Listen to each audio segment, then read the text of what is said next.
Hello, fellow travelers. Welcome to Respawn Station. My name is Srikendula, and today I'm joined by Nick Sivak for another episode of Retrograde.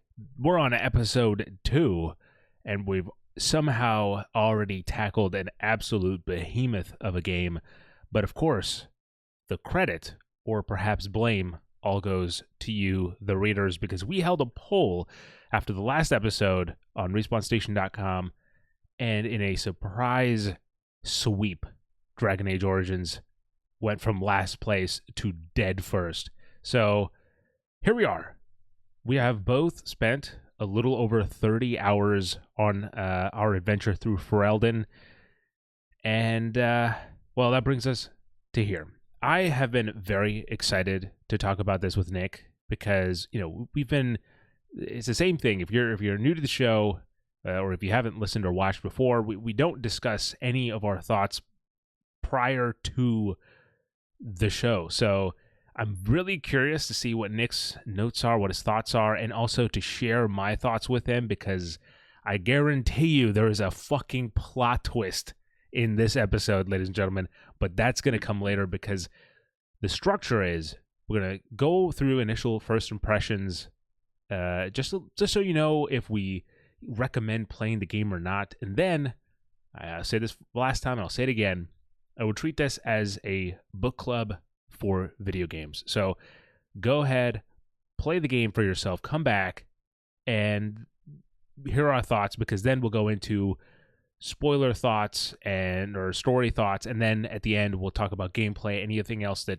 we just want to get off of our chest, and then we'll wrap it up. But with that said, Nick, let's just go through some general information before, we get into the meat and potatoes here. This is Dragon Age Origins, which originally came out in November 3rd of 2009, and it is developed by the very, very popular developer BioWare and published by a little indie guy named EA. Let's see, BioWare, I mean, look, there's any number of games you can refer to when you talk about a BioWare. I mean, there's Mass Effect, obviously. Dragon Age is another cornerstone, but they also started the Baldur's Gate series, I believe, along with... They have something else that's big. Am I missing? Knights of the Old Republic. Yes. Okay, yes. One. I knew something was going on with the Star Wars stuff. So... And you forgot Anthem. How dare. How dare I? I apologize. Yes. Also known for Anthem, which you can get at your local Walmart for $5. So, run on down. Here's the thing. Nick, I think you should start. Give me even before we get into, I think, the discussion about your first impressions, I'll say, or your spoiler-free impressions. What's your BioWare experience like? Sure. So BioWare, I mainly have played the Mass Effect games from them. Okay. I've played, I think, all of them, unless there's like some weird, iOS games or something that I never played. But you've played Andromeda? Yep. Mass Effect 1, 2, 3, and Andromeda I've played. Okay. I played a couple hours of Knights of the Old Republic a few years ago, but I sadly fell off of that game. But like I got like maybe like 5 or 6 hours into that game. So I played a decent chunk of it. And then I have a bunch of other BioWare games. Sure. If the audience isn't aware, I collect a lot of physical games. So like I have, Jade Empire, I have the Dragon Age games and stuff. But I just haven't, had the time to get around to any of them until now with Dragon Age.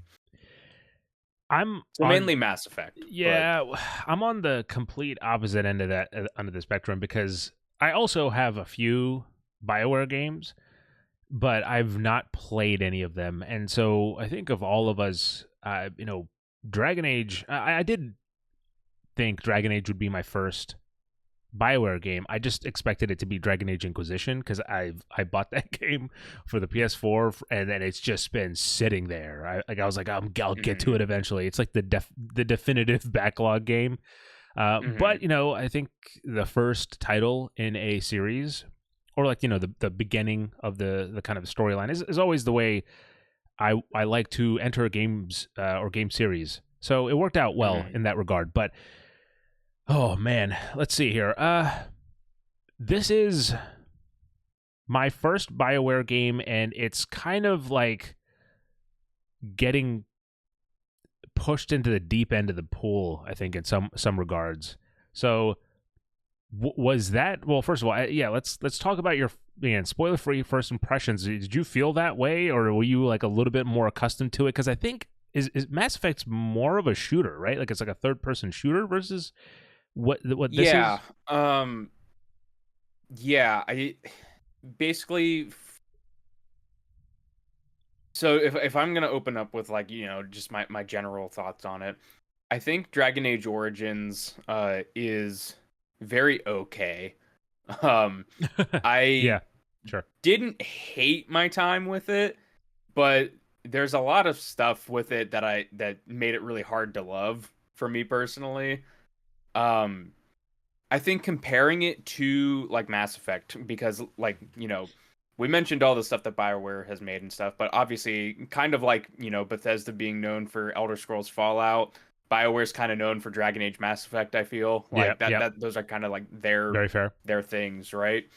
And Mass Effect, after playing Dragon Age now, and I mentioned that I played KOTOR, I have a point that I want to, point of comparison that I want to make with those games a little bit later on. But playing Dragon Age now, Mass Effect in hindsight feels like a departure in some ways from the gameplay, because it's exactly like you said. It has the dialogue kind of system and like the cinematic camera kind of angles that we both just experienced in Dragon Age in Mass Effect, but the gameplay is a lot more active, and it very much is like a third-person shooter with, you still have kind of like the abilities that we're starting to play with a little bit in Dragon Age here. Yeah. Just like, adapted for, a sci-fi shooter. Sure. But yeah, like I don't want to go like too far into that, because that I feel like, we'll get into with like spoilers and stuff. But yeah, it's interesting. Like I liked, like I said, like I didn't hate it. Like there's nothing, like I don't, regret spending the last 30 hours playing this game, really. Sure. But like this is going to be one of those things where it's like I'm going to praise one thing and I'm going to drag like 5 like while I'm doing it. So yeah. What did you think? I'm curious from the first time BioWare perspective. Well, so honestly, I think this was, like I said, I'll reiterate my point that I made, which is I felt like I was pushed into the deep end. I didn't really understand. Like when I started this, I didn't know that BioWare had started the Baldur's Gate series, and I think as I kept playing, I was like, oh my god, there's so many elements here that do feel kind of in that like Dungeons and Dragons routine. And maybe it's just like, even for Dungeons and Dragons, I'm a relative kind of outsider. I've played a few campaigns, but they've all been very, very short, So with my limited understanding going in, I'm reading item descriptions in Dragon Age, and it's like, this item would do this if, you pass a stealth check. I don't know if stealth is specifically the one I was talking about, but, stuff like that. You'll see that a little bit, or quite often, I suppose, while going through the game. And so those reminded me, I was like, okay, I understand what kind of game this is. And to describe the gameplay here, I mean, it's third person it's third person action, but it has like mechanics that are meant for like squad control almost, or and I don't know if you know this, Nick, so to clarify for the audience, we've actually I played the game on the Xbox Series X. I played the 360 version, and then Nick played the authentic 360 version on the 360. And I will tell you this, Nick, loading times were super fucking fast. It was like, I read maybe 2 words and I was gone, And so I can imagine loading times for me were not very fast. There were times when I could pick up my phone for like a full minute and then it would load into the next area. So That's really funny. I saved some time there, I think, but I made up for it in the end, I think. So yeah, my just first impression, spoiler free, I think it is. I finally understand now what it means to have like a BioWare game. I think really it is that writing is what locks it in. There's so much world building and everything kind of feels connected and meaningful in its own context. And so it was cool to get a taste of that and explore Ferelden. And I really tried my best. I mean, Nick, you and I both kind of do this. For most, I'll say, I don't know, I can't speak for you entirely, but RPGs that we play where I try to approach it from like a character perspective. Like, okay, this is a character that we're creating. Like, what would the character do? And as we get into the spoiler stuff, I'll talk more about kind of how I played to that. But we try to immerse ourselves, pretty heavily. And but with that said, you really have there's some really interesting storylines here. I think the writing, I mean, one of the things that continually impressed me about the game is depending on what party members you choose, and the party mechanic is kind of a big central point of the game. Depending on what party members you choose, they'll just start bantering between each other, and I often found like their interactions very interesting. And it's the way the game kind of looks at, okay, these are the party members you have. You have one person who's super religious and one person who's like denounces God or the maker, and so like what would they say to each other? Or like, it's like, people who are almost kind of abrasive in the group will have like a little quips back and forth. And I found the writing of that so intriguing. I'd almost always pause and just kind of listen to them bicker. And so the way those characters are built up, I really enjoyed. And the writing as just kind of a fantasy world, I thought it was really awesome. But as Nick had said, there's some great areas of friction. And this is not just a review of Dragon Age Origins. This is specifically a review of Dragon Age Origins in 2024. And I think that may be where some of the problems rear their head, at least for me, as we, kind of are on this, the last leg here before Dragon Age The Veilguard comes out. It's going to be interesting kind of seeing the way the series has evolved over the years. And I've, from my understanding, it's evolved quite a bit in the direction of, I think, kind of mass audience. I think the Dragon Age games over time have become more commercial, I'll say, because I think that the kind of stop the gameplay and pick what you want to do is a little bit more niche. And also, Nick, I don't know if you know this, and I guess this was a point I was trying to make earlier when I mentioned that we played on the 360 or the Xbox versions. On PC, this game plays very differently. It's almost like, you pause the gameplay and you can give direct commands to your party members, whereas on console, again, it's a little bit more actiony, so you're kind of charging with your character into battle, and there's a hot bar or hot wheel that you can kind of swap to get through your attacks and stuff. So all that said, it was very convoluted, but all that say, the writing is really strong. It's just that there's so much kind of abrasive mechanics and decisions along the way that make it hard game to, I think, recommend by and large, and in 2024. So there it is. I think for go ahead. I was gonna say, I think for specifically, like, if you're going into this with the desire to play like a more modern RPG, I do think that there are many areas of this game that do harken back to classic RPGs. And so if you're looking for a more retro kind of experience to get into for like an RPG, I do think that this could scratch an itch for that. It's not, we'll get into the gameplay later. Sorry, I didn't mean to cut you off. Go ahead. I was just going to say that we'll get into gameplay later, but like, for me personally, some aspects of how like things like combat and exploration work out aren't to my particular liking, but there are parallels that I can draw to older RPGs. And I think, like I said, like if you're looking for kind of something that harkens back to like older style RPGs, then I think it could slot in pretty well. But yeah, for me personally, like you said, there's some friction there.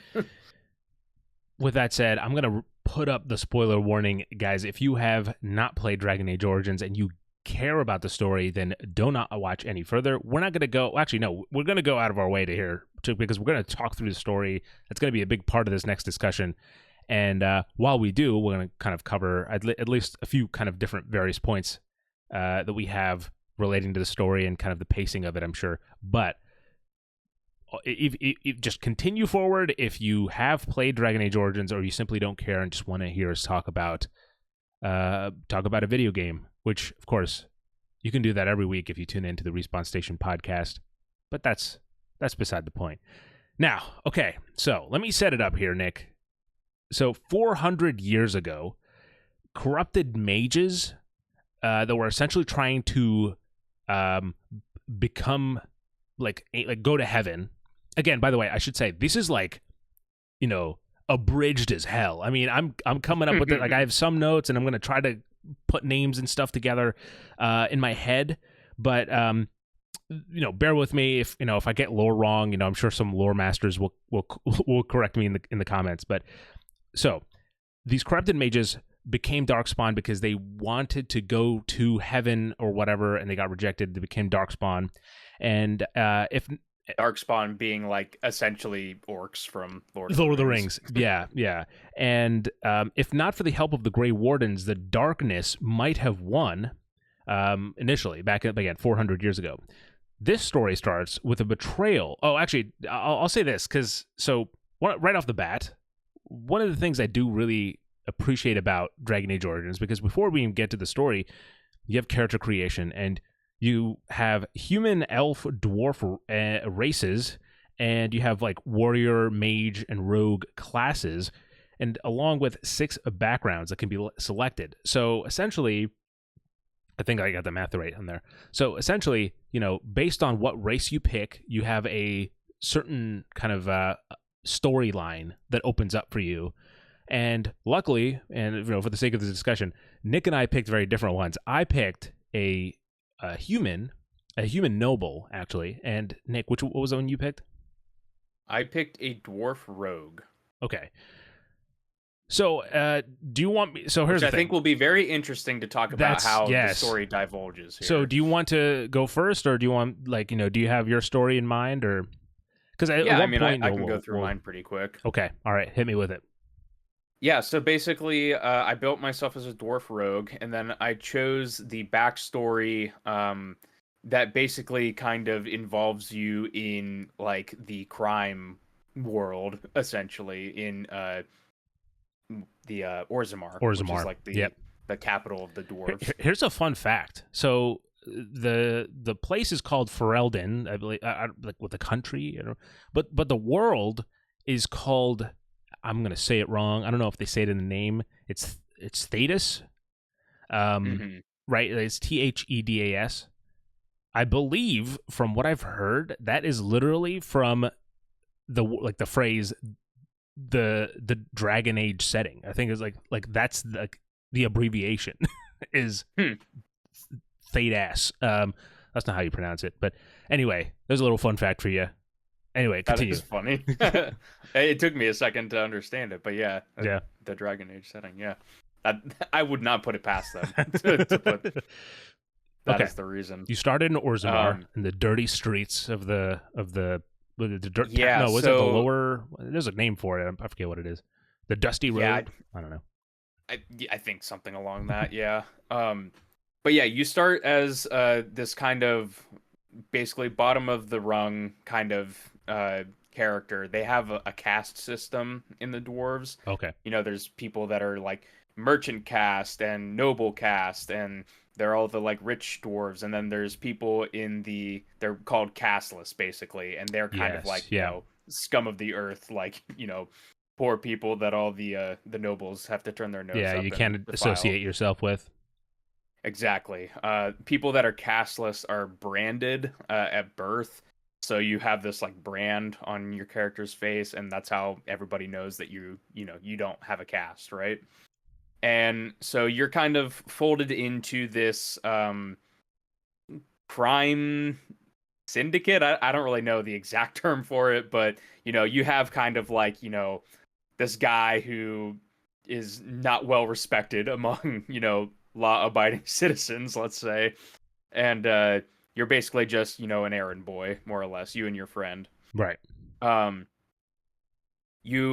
it starts off with a conversation with your sister, that's in trying to make ends meet as well. She's trying to be a concubine for people of a higher caste, Okay. because Pays if well. people marry into that situation, then the family gets brought up. So she's trying to do that. You're just trying to go around and make some coin for a mean sounding man. um Basically what ends up happening is there is this tournament that's happening in Orzammar. The Proving. Yes, the Proving. And you essentially are given the task of making sure this one specific entrant in the Proving comes out victorious. And so there's a plan in place where you're going to go distract this the fan favorite, let's say, that's going to win. And you want to talk to him while your friend goes and slips something into his water, so that way he comes across as more like drunk or like he's impaired in some way during the actual event, so Sure. It looks like he loses. What ends up happening is the person that's supposed to get into the event, either, I forget exactly how it is, either they were killed or like something happens to where they don't show up, more or less. So obviously, you being the player, you're kind of thrust into this situation where it's like, okay, just put his armor on and pretend you're him.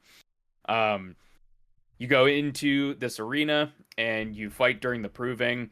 You wipe the floor with everybody naturally, and then people find out that you're a casteless and that you're branded, and so it becomes this big kerfuffle.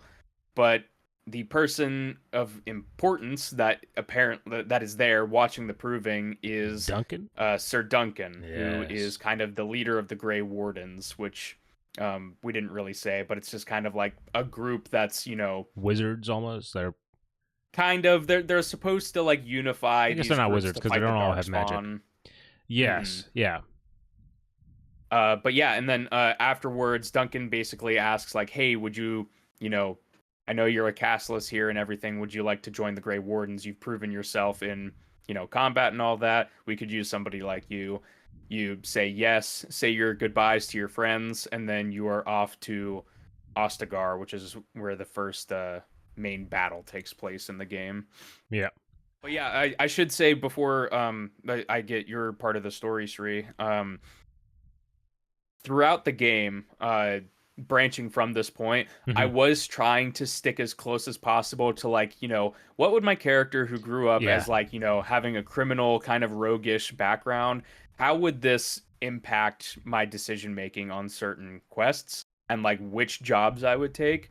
So we'll touch on it more, I'm sure, in a little bit here. But that is something that I tried to stay pretty faithful to throughout the game, even if it was like in making choices that I wouldn't normally make when playing an RPG. 100%. I'm on the same boat, but again, that stuff comes for me mainly at the very end. So, let's see. Nick and I did not talk much about our experiences with the game. However, over the last few days, we did exchange some messages as like, okay, I'm at like, we had this episode coming up. We were recording it, so we're like, okay, how far are you into the game? How far am I? And like, I just finished this part. And one thing that I thought was interesting, that like I think a few days ago, before he had rolled credits on it, Nick had just said, "Oh yeah, I went and." Was it you saved? Yeah, it was you had saved somebody, and we're going to talk about it later. But you saved somebody from this guy, this Arl Howe guy. Mm-hmm. So, what's so interesting, Nick, is that I started as a human noble, and my character's name was Chumbag Kuzland.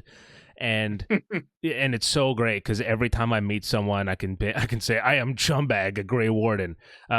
But oh, before you continue, I guess I should say, yeah, what's because your with a name? cool character's name, mine was Simon Shade, which I thought was a good Oh, rogue name. Simon Shade. Well, so here's the thing. I also I was a human noble, but my goal is because it's like I'm a basic bitch in a fantasy RPG. I was like, oh, I gotta go rogue, so I went with the rogue class, and I think it ultimately ended up kind of costing me the like. I don't think it really worked out for me the way I wanted it to here.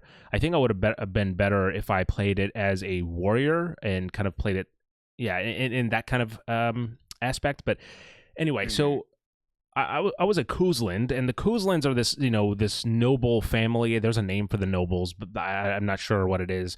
But we're royalty essentially. We're like really close to the king, and the king has essentially ordered for reinforcements from his lands to fight the Darkspawn at Ostagar. And so we are on the way to we as nobles, had to prepare for the battle there. And the person that comes to kind of aid us and like kind of join us as we march toward Ostagar together with our kind of armies is Arl Howe. And Arl Howe's like, hey, my army's actually a few days behind. Like, well, actually, they're a few hours behind. They'll get here a little bit. You guys, your army should just go, and then we'll catch up. And so they're like, okay, yeah, sure. Meanwhile, while this is happening, this Grey Warden comes up, and he's like, hey, I'm just looking for somebody to be a Grey Warden, and you actually like, at least I should say, not you. I was like, oh yeah, that other person should be the Grey Warden, obviously. And all said and done, you go do some kind of shenanigans. You do like a typical like, it's almost like a reference to the like old RPGs that you were kind of talking about. How the first action thing I had to do was go into this back room and kill a bunch of rats. Like that was the first, it's like a very basic thing. Classic. And then after that, I went to bed, and then in the middle of the night, I get woken up.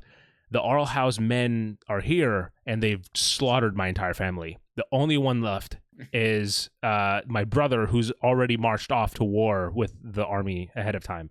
So Arl Howe is actually like this secondary villain for my playthrough. He backstabs me, leaves me.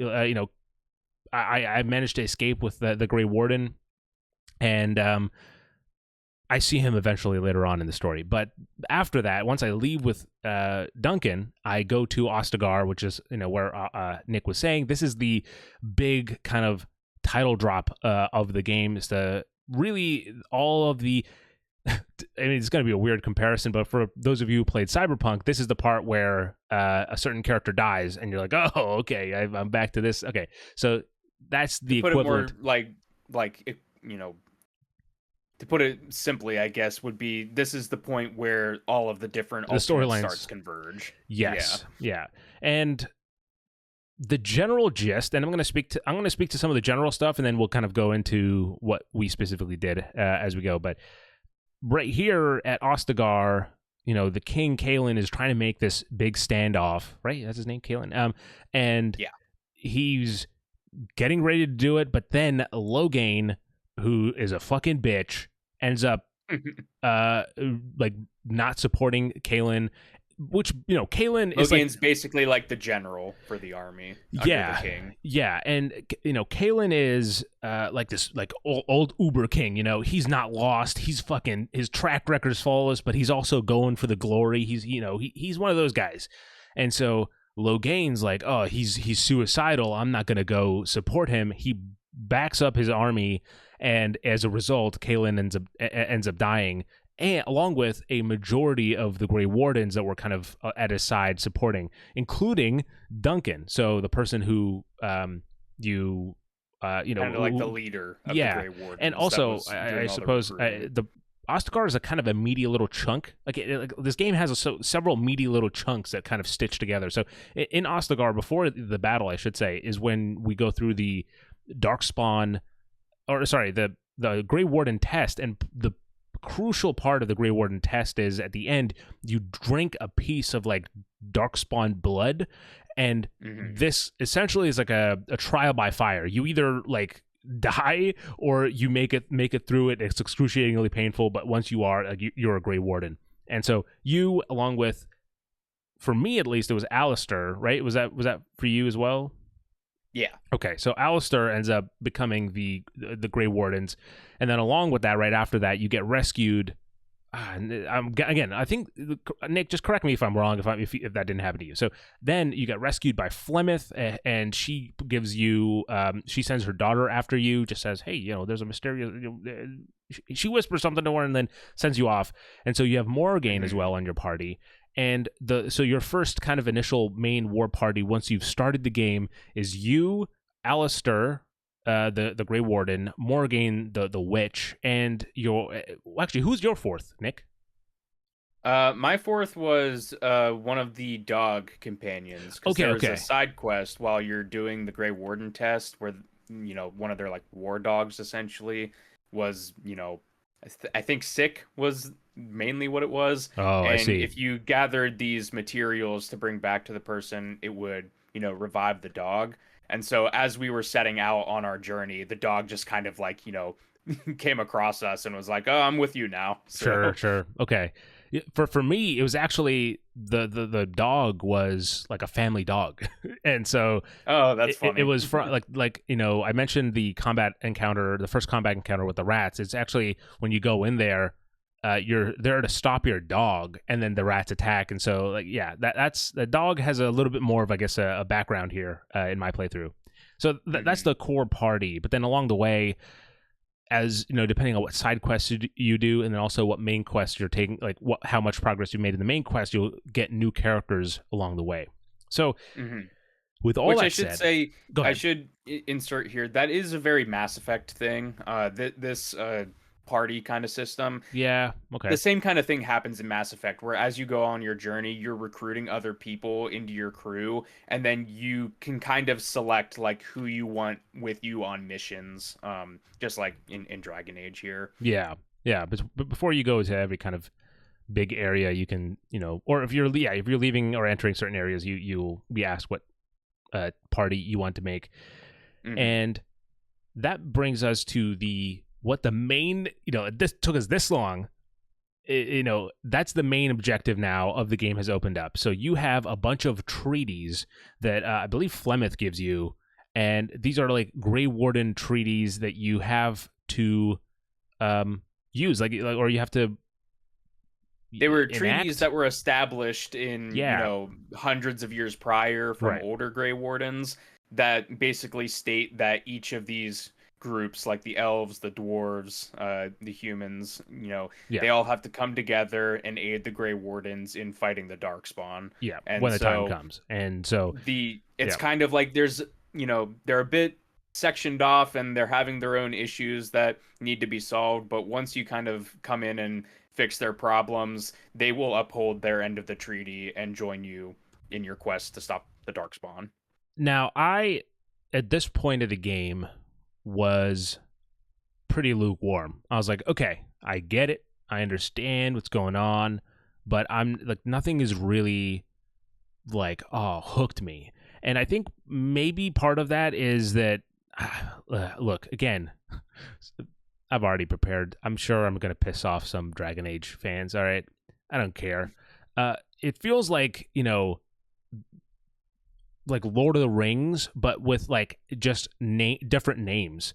And I agree. And I think it's very like in the first bit here, I'm same with you. I thought it was very kind of derivative of Lord of the Rings. And so like I felt very underwhelmed, I suppose, especially because like, you're at this point you're 3-4 hours in, and we know that there's a long journey ahead. So I was like, okay, this game really has to step up here to kind of get me to feel things. And with that said, I began my journey to unite Ferelden by going to Orzammar first.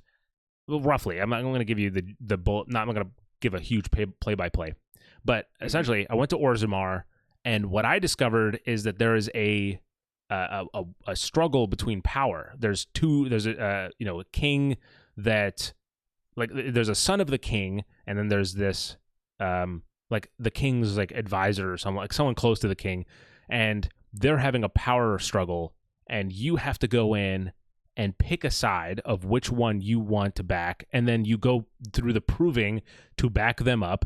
And once you do that, you have like there's like 3 parts total, and the proving is the first part. So once you finish all 3 parts and really back this person and get them into power, they're like, okay, now that I am in charge of Orzammar, I will agree to send you the troops.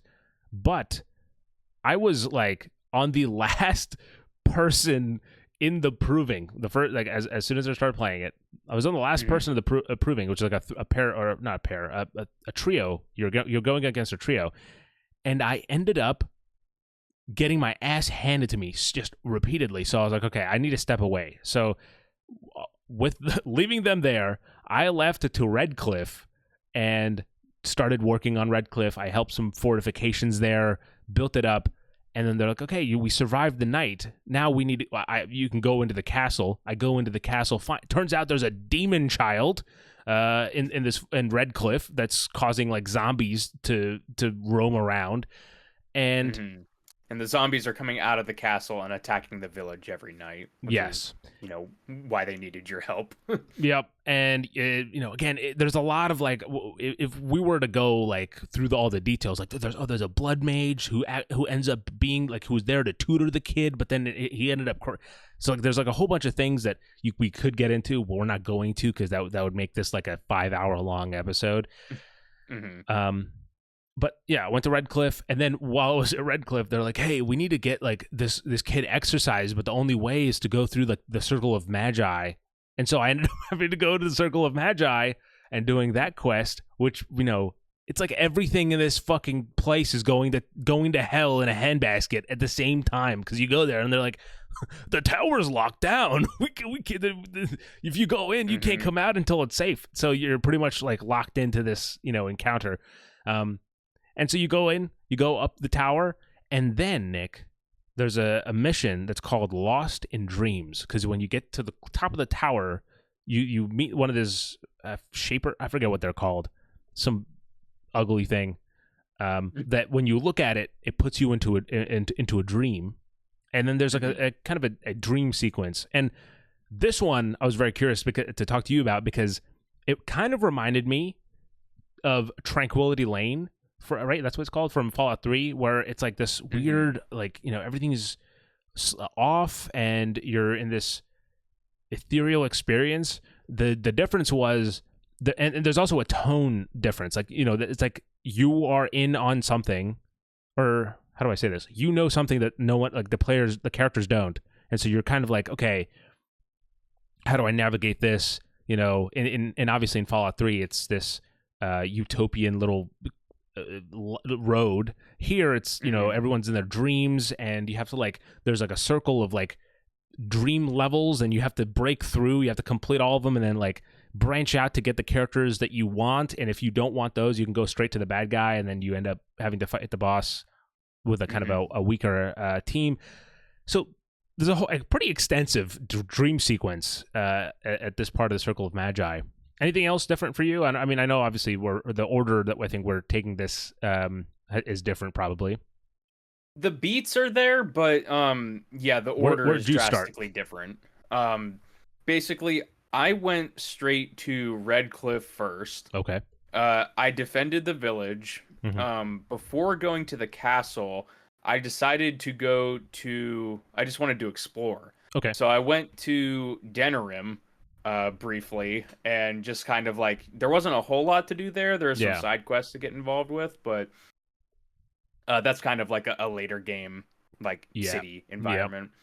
Then I decided, I was like, I have to go back to Redcliffe, which is all the way on, this one corner of the map. Yep. I'm closer to the forest here, so let's go see what's up at the forest. So I went and did the elves, technically first. The I did all of the elves. Oh, yeah. Okay. Which their whole thing is that they have, some of their people have gone missing. I will say like this was actually my favorite sequence. Like this, like the elves part was like my favorite kind of mini story, I guess, mini plot line that, of all the ones that they delve into, mainly because, and I will admit, there's werewolves, and I'm a huge sucker for werewolves. But go ahead. Yeah, that's the thing, is like there's like this curse going around where some of the elves are turning into werewolves, and the werewolves are trying to hunt the elves, but the leader of the elves kind of has this like weird grudge that's not explained against the werewolves and all this stuff. So I'm curious, how'd you solve that? Like, how, like, what was your solution? Because I think that may be where some things get a little interesting for us. I basically got to the point, if I recall correctly, seeing as this is the first one, it was a little bit ago. If I recall correctly, I got all the way to the point where the spirit of, the forest essentially wanted an audience with the leader of the elves. Yep. I had him come in to have a talk with them. We got into a fight because he was just like not budging, and we were like, well, we're not going to support you if you're not going to come halfway here on this. So we got into a fight there, and then basically we kind of talked him into, just giving up and kind of killing himself, breaking the curse on the werewolves. So that's, I will say again, another really interesting way that, like, at least for me, I thought, because you go to this Dalish forest, this camp, and another thing I really liked about this whole plot of the quest line is that, like, it's super dark. What happens to this elf's family is like fucked up. It's like, it's really fucked up. And again, spoilers have lifted, so fuck you if you're still listening and you care. I better not see any comments about it. So essentially, his children were brutally killed, and then one of them ended up, again, I'm not going to get into the horrific details of this, but essentially, he creates the werewolf curse in order to punish humans. And then the leader of the elves. Yes. And because of what happened to him, and because of the curse, he ends up living for like hundreds of years, which is apparently a trait that old elves had. And so the elves are like, oh, maybe there's it's like a sign that, like, the elves are gonna, like, they're rebounding. But no, it's because he's the cause of the curse. And so the reveal of that, I thought was cool. Interestingly, we ended up going for the exact same course of events, because that's exactly what I did. I brought him in and I talked him into, essentially, and breaking the curse, and which gets rid of him and the Lady of the Forest, but also ends up breaking the curse. And this was I think the last thing actually that I ended up doing. And so I was surprised that, like, for me, it was like, oh, I ended up on like something that I was quite surprised by. Yeah. I definitely think that this is one of the most interesting aspects of the game that we're touching on, because after I wrapped up the elves, I went back to Redcliffe and finished the castle. From there, I went to the Circle of Magi in the tower, because I felt for my character, being like ostracized by the orcs, he would probably wait as long as possible to go back to Orzammar. Yes, yeah, that's fair. Basically, I went ahead and did all that other stuff, and then went to Orzammar. And similar to what you described, like, it's the same kind of structure where there's the power struggle here, but it does kind of rebound in an interesting way for my character, because one of the options for who's vying for power, basically, there's one that has like the former king's backing. That's like, this is the person that should be, the king. Right. And then the other person doesn't have the king's blessing, but is blood related. I believe you mentioned that earlier. Yeah. The one that doesn't have the king's blessing, that seems a bit more brash and, bold and everything about wanting to become king, that is the person that my character's sister became the concubine of. Oh. So now there's a family connection where it's like, okay, this person's not the person that, most people are probably wanting to become king, but now my character has a personal vested interest in promoting this person, because you don't want to screw over your family that you left to go on this quest with, right? Right. And Like there's even like a moment where I'm talking with the sister, and it's just like, yeah, didn't he like kill somebody or something? And she's like, those are just rumors. I can't believe you would believe something like that you heard. So it's like from that point on, I was like, you know what? Based on like my rogue character, he probably wouldn't want to like screw this up, especially Right. knowing that both like the sister and him grew up on, bottom of the barrel, right? And so he was kind of the option that I decided to support fully, which, like I mentioned before, typically when I'm playing an RPG, I probably wouldn't have done that. I probably would have went with like, well, the king says, this person's the option. It sounds like people like him. I'm probably gonna go with this option. But this one, I was like, you know what? They're giving me quests that are kind of a bit more like dirty. It's like, hey, why don't you go show these nudge nudge falsified documents to people so we can get our support for Did you also have to kill assembly. Jarvia and that whole thing? She's like, Yes. it's like in the tunnels and stuff. Yeah. Yep. Yeah, that we had to do. There was also an interesting bit with that where, because I mentioned before, you have like a counterpart / friend at the beginning that you're doing, your dirty jobs with. Right. And when you come back into Orzammar, you meet and you have like this kind of conversation where it's just like, yeah, you left and I've just been trying to like work my way up the rungs or whatever, and you get jumped by Jarvia's people, and you basically find out that your friend just straight up sold you out and was like, yeah, I told him to go there so that way they could jump you guys.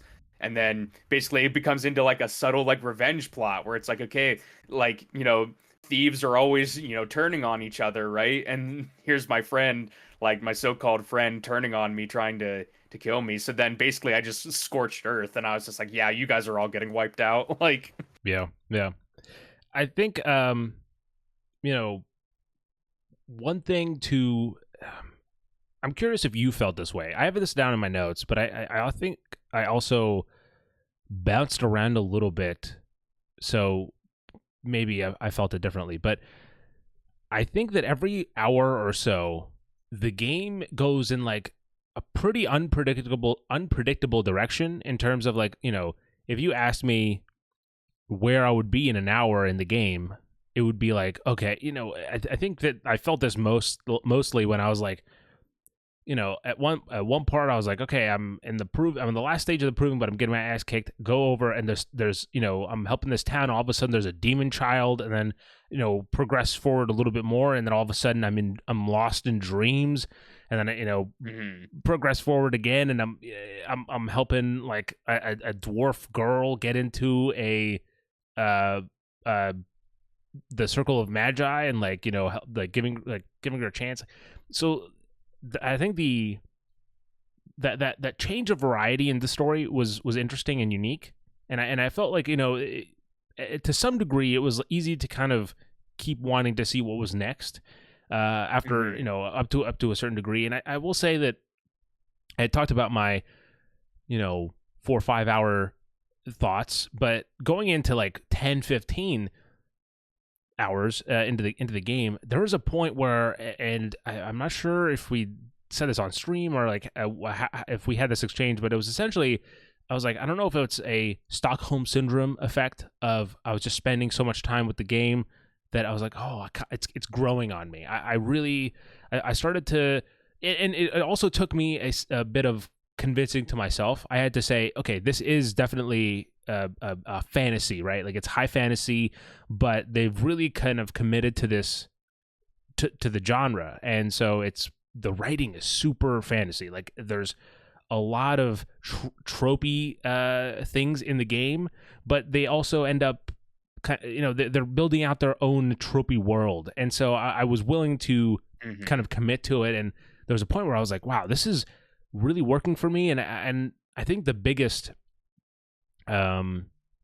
way that I kind of sold myself on it was that this felt like, I don't know if you've ever read one of these, Nick, but those like 80s and 90s like fantasy novels where it feels that it's like high fantasy. You're just it's a I don't want to say it's like a Wheel of Time, but like a let's say like a story inspired by Wheel of Time, where it's a band of people that are traveling through a fantasy world. They're on, they have a quest, and you're just trying to see what shenanigans they go up to, and every other chapter or so they end up getting into some crazy shenanigans. You're like, oh, I wasn't expecting that to happen. And so yeah, I think that was the vibe that really ended up selling me through a majority of the middles, like the second act, I will say, or the second chapters. That's not the right word.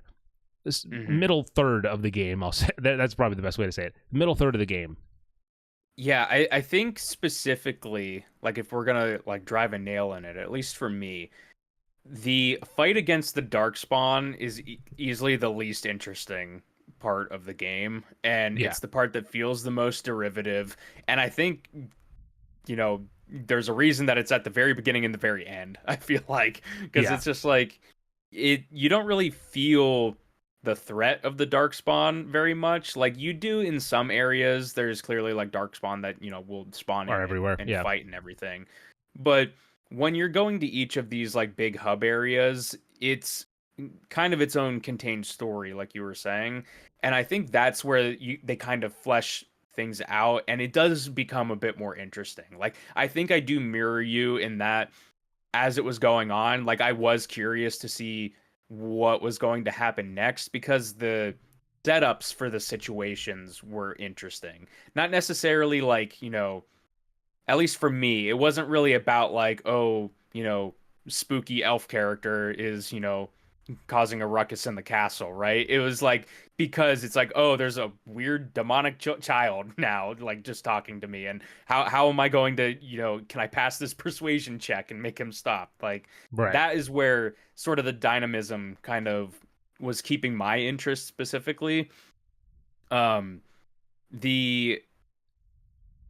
yeah, just like kind of the overarching story, I think, was maybe it's just because this was the first in a series or something. Sure. Because like it's just that derivative kind of fantasy nature. Like I don't think it ever like truly left while I was playing, despite how like intrigued I was in these kind of like offshoots of the main story. And yeah, it's definitely the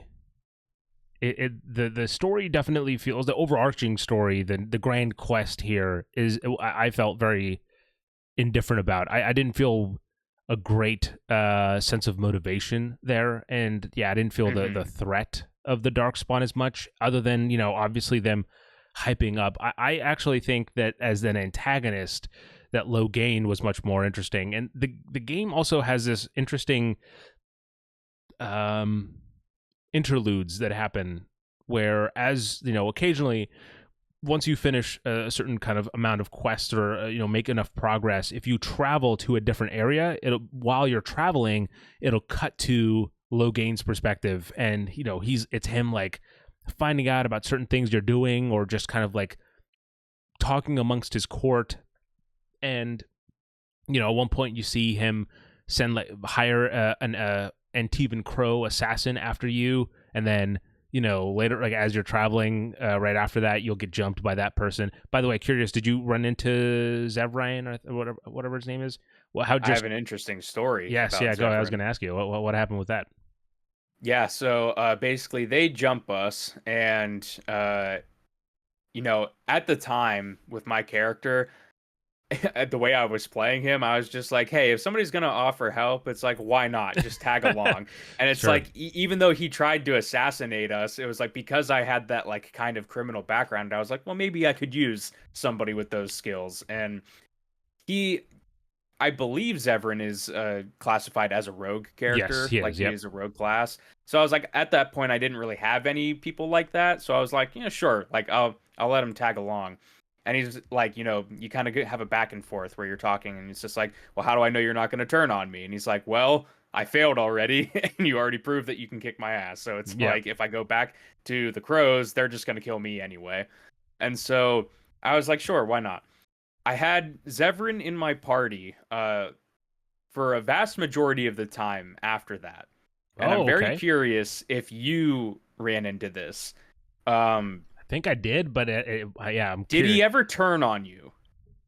So yeah, in the end game, at the very end, he ends up there. Like you end up running into an Antivan Crow, and so it was interesting. So okay, this maybe ruins it a little bit for me because the fact that you said that, mainly the fact that you had him in your party. Mm-hmm. I did not have him in my party, but he ended up like when I encountered that person, he showed up anyway.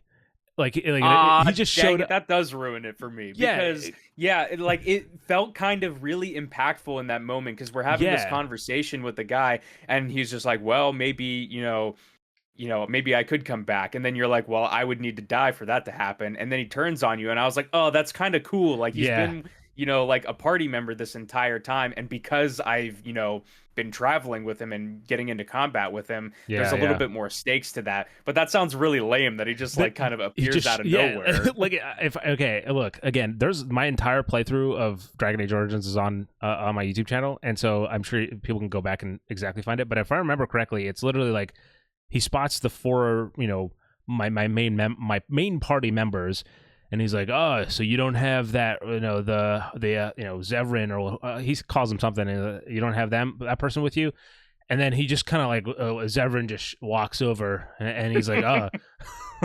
So, well, this is the part where we're gonna turn on you for a scene. Okay. Yeah.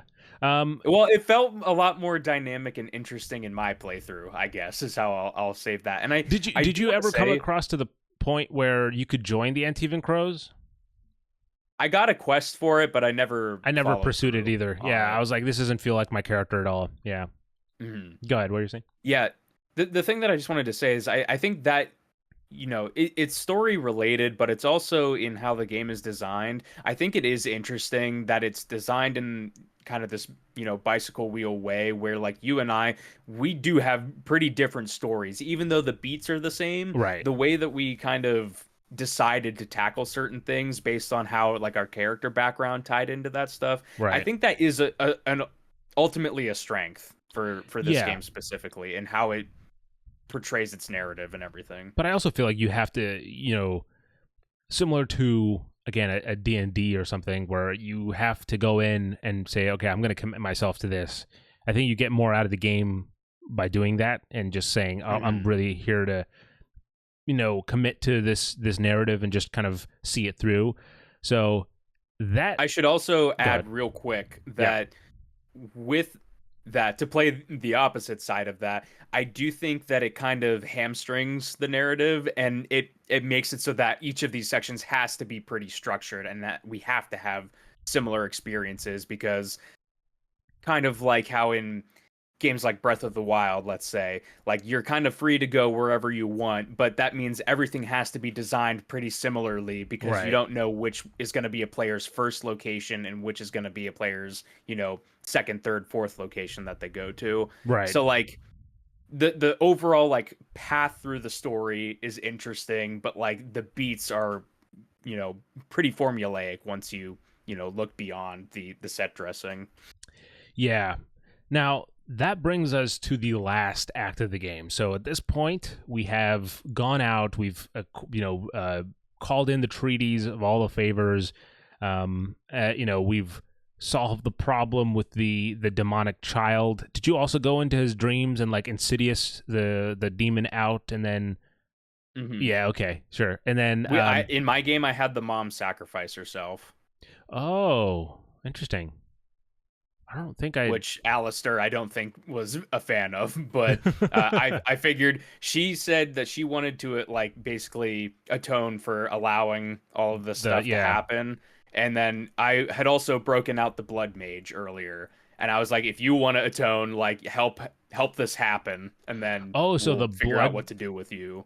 So did the Tower of Magi come in to do the kind of the seance almost to get you prepared, or? No, actually, I found the blood mage locked in the dungeon. And I basically like opened up the gate for him, and I was like, again, criminal kind of background. And I was like, I don't care. I'm not going to tell you what to do, but like, we're not going to protect you here. Yeah. And then eventually he just kind of appears, when all this stuff is happening, and it's like, hey, like there is an option here. like we can do like this blood ritual, but you're gonna die. Yeah. But it'll like exercise your person. And then I think at the end, once Arl Aemon, Eamon wakes up again, he's just like, you know what, we can't let him go free. Like we're gonna send him to the circle to like face judgment. I ended up getting the Magi. Like once I cleared the tower, I talked to the head of the Tower of Magi or whatever, and I got him to send a few men over to Redcliffe, and then we essentially sent in I think I sent in a Morgaine to go into the demon layer, the demon realm or whatever, and then it was this seductive this desire demon or whatever, and so you kill her, and then so no one died there, and then I also ended up sending the Blood Mage to the tower as well, and I think I don't really know if I specified yet, so. Again, my character was a noble, and I wanted to play as a rogue. I ended up going into like that's where I committed for my skill points, but I think I should have went with a warrior or something because I didn't really stick with a rogue. I much more, and the way I viewed it in my head, it was like, you know, even if I wanted to be a rogue, I was thrust into this kind of responsibility of being a Grey Warden. So I really my thing was like, okay, I need to step up to be a good Grey Warden, make the decisions that a Grey Warden would. And so that brings us to the final part. So let's see, we've united everybody, and then we start a lands meet that gathers all the leaders in Denerim to talk about, hey, like what the hell's going on here? And your big thing is to essentially prove that Loghain is a bastard. Oh, not a literal one, just like a dickhead.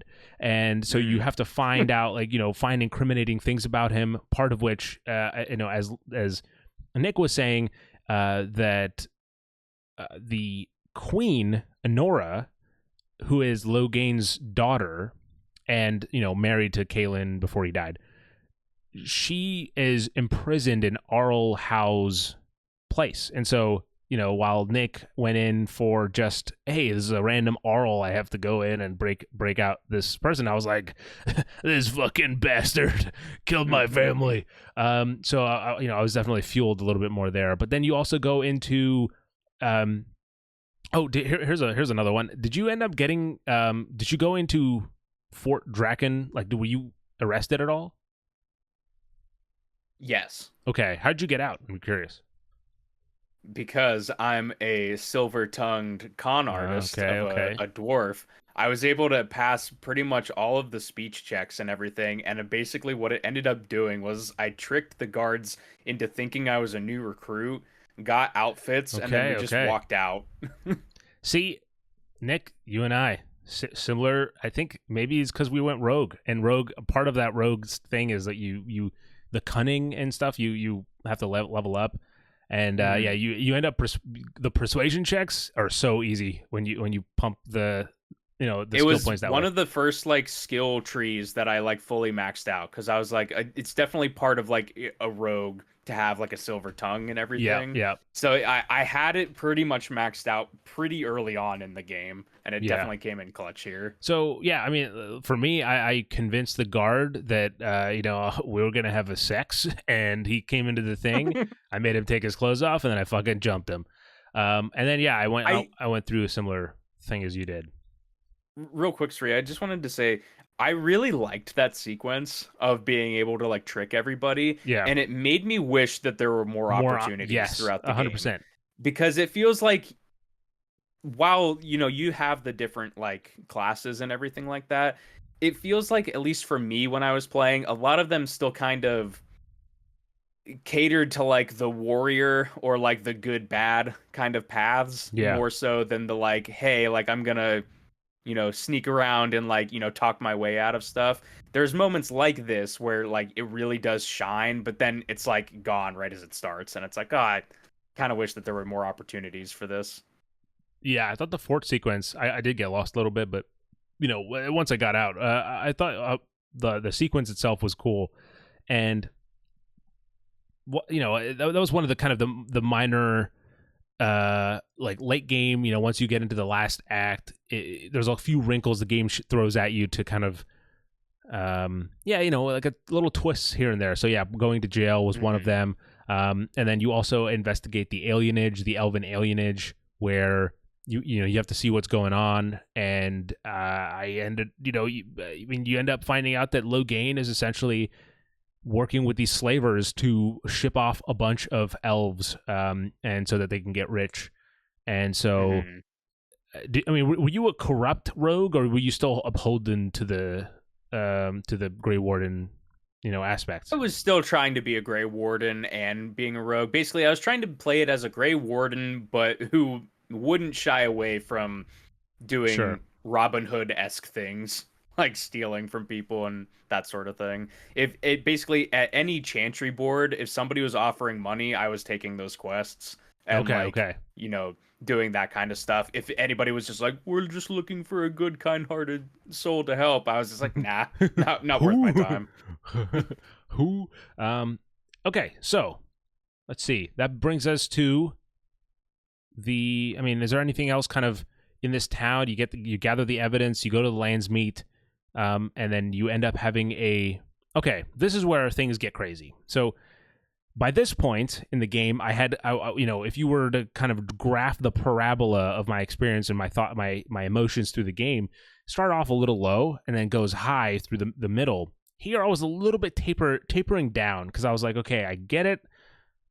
Get me to the end. I want to see how this comes together, because that was how the hype was coming to. Maybe it was in my head, but like a BioWare ending, I've heard is something special. I don't know if that was misjudged or misplaced, etc., but that was my headspace, right? So I was a little lower. I was tentatively excited to see what the game would present me with when it comes to the end. And you go to how do Nick, do you want to talk about what you happened at the Landsmeet, like for your playthrough? Yeah, so at the Landsmeet, obviously it starts boiling over. It's mainly like Loghain versus Arl Eamon, right? Yeah. And it's like, hey, Loghain, he is, he's a bit of a bastard. He freaking, turned on the king, and he's been doing all these bad, nasty things. How it started out pretty nice for me, where I was like, putting forth people. Evidence and everything. Yeah. And then Loghain was kind of clapping back with like things of his own. And you did not. Basically pointing out different things about like our group that we were doing. And then the queen in my game, again, I don't know if this changes for you or not, but the queen ended up, after we rescued her, still being loyal to Loghain and was calling us out on stuff that, we were trying to avoid. And so it ended up breaking out into a big brawl in the room, and then it ended up being a duel between me and Loghain. Of course, came out on top, and then basically decided that he had to be killed at this time. So I had Alistair cut his head off, and basically then we won the Landsmeet. So this is interesting. So for me, and another thing I'll preface this with is by saying that a majority of my playthrough, I had 2 people. There's 4 people in the party total. Obviously, your main character. There's 2 people that were almost always in my party, and it was Alistair and Morgaine. I just had them just throughout. The 4th place I'd switch out. It was my war dog initially, and then I put Ileana. Wynn was there for a bit. The Ogryn I had for quite a while as well. Who is the have you had Ogryn and your he was the dwarf one commander guy. And then at the end I had Wynn for a while, but Alistair is my homie, right? We go through the whole journey. And what I had done, Nick, was when I freed Anora, I used that silver tongue you were talking about, not in the way you'd think, and I ended up essentially convincing her to marry Alistair, and so that she would lead the kingdom, and Alistair was kind of like was the face, but she was kind of the brains behind the operation, because Alistair, this is another twist that happens pretty early on. I think when you first go to Redcliffe, you find out that Alistair has royal blood. He is a bastard, essentially, or not a bastard. I guess a bastard, yeah, because his dad was royal, but he just kind of left the family. He just left the mom, I think, is what the story is. Mm-hmm. But yeah, I convinced him to marry, and so Nora was actually on my side. When I got to the Landsmeet, Nick, this is where I felt I had done the most. I was like, okay, I'm in character, and I made the decision because I think that Loghain is a really just like hateful, like, or easy to hate antagonist, and so like my I was like, I can't wait to beat his ass when I get to him. But then, you know, when I got to him, and also I guess shout out here, I guess is where the logically I'll mention voice acting for like 95% of this game is really solid. There were some, I think, characters and performances that left a lot to be desired. I'm not gonna, again, we don't need to get into names. I don't even remember half the names, but the enchantment guy, yeah, that just goes enchantment. He had an endearing quality to him, but like, yeah, Loghain's voice actor, for example, is I think, like, especially in the Landsmeet, God, he's riling me up, and I'm like, shut up, dude, you don't know me. And so yeah, I thought that worked really well. And there's a few other characters too. I mean, obviously Steve Blum as Oghren, I think he kind of fit that character really well. Yeah, the voice acting solid, and they really do a lot. The voice actors here do a lot to deliver that high fantasy. Let's face it, a lot of some of these characters are like caricatures of what a high fantasy character will be, and so the voice actors do a good job, I think, of bringing that caricature to life. Now, okay, I have the choice of killing Loghain, or this other Grey Warden comes out that, you know, you free in the dungeon, and he's like, hey, you can turn him into a Grey Warden and use him. And I wanted to kill him, but I was like, no, we need to save Ferelden, and he's a good enough he's Loghain, he's a general. He should be a good asset. He would be a good asset to the fight. And so I choose to spare him and to have him become a Grey Warden. What happens, Nick? Unexpected. Alistair is like, what the fuck are you doing? And tells me, there's no way. I'm not doing, we can't allow this. I'm not gonna. This is like this is a disgrace to the name Grey Warden by allowing him, after everything he has done, which, you know, is a fair point, to become a Grey Warden. And so I stick by my side and I say, no, I think he should be a Grey Warden. You know, because the idea is, like, we don't even know if he'll survive the test. Alistair does not have any of it. He says he's not going to marry. He denounces his right to the throne, and he just disappears. He just leaves, never to be like. I think they see him again, maybe, but like we don't see him. And so Loghain ends up replacing Alistair as the warrior in my party. He ends up passing the Grey Warden test, and then this is the end game now, where you are. You know, you meet with the Grey Warden that you rescued, and he essentially gives you this very pertinent piece of information that whoever is the person to deliver the killing blow on the archdemon, which of course is a dragon, which is a dragon. When you kill a darkspawn archdemon, the dark spawniness of its thing, I don't know, its essence or whatever, goes to the nearest, next darkspawn closest to it, and then transforms into another archdemon. It's essentially becomes immortal to that regard. But what you can do is, if a Grey Warden delivers the final blow, because part of the initiation is you have to drink a blood of the darkspawn, you have some darkspawn in you. But when the soul of the archdemon makes its way into a Grey Warden, the two souls cancel each other out, and the archdemon dies, and the Grey Warden that delivers a killing blow also dies. And so you find that out, and in my head, I was like, oh, this is actually fucking sick, because I can have Loghain commit the final blow. Boom. He's gone from the picture. I live a happy life. Go down the hall, Nick. I'm sure this happened to you as well. Go down the hall, enter my bedroom. Morrigane's ready. She's got she's finally ready to tell us why she's been on part of this journey. It's because Flemeth has essentially said, hey, if you have sex the night before it's a ritual, actually. It's not just, sex for, pleasure. It's a ritual that just happens to involve sex. The baby that is conceived will take on the Darkspawn soul, and then you don't know what else happens after that. Essentially, Morgane's like, yeah, the baby's mine. You're not allowed to follow me. That's it. Like, we separate. Like, no matter what happens, Morgane is like, I'm ditching the party, and you should never find me. Boy, Nick, did you carry through with this?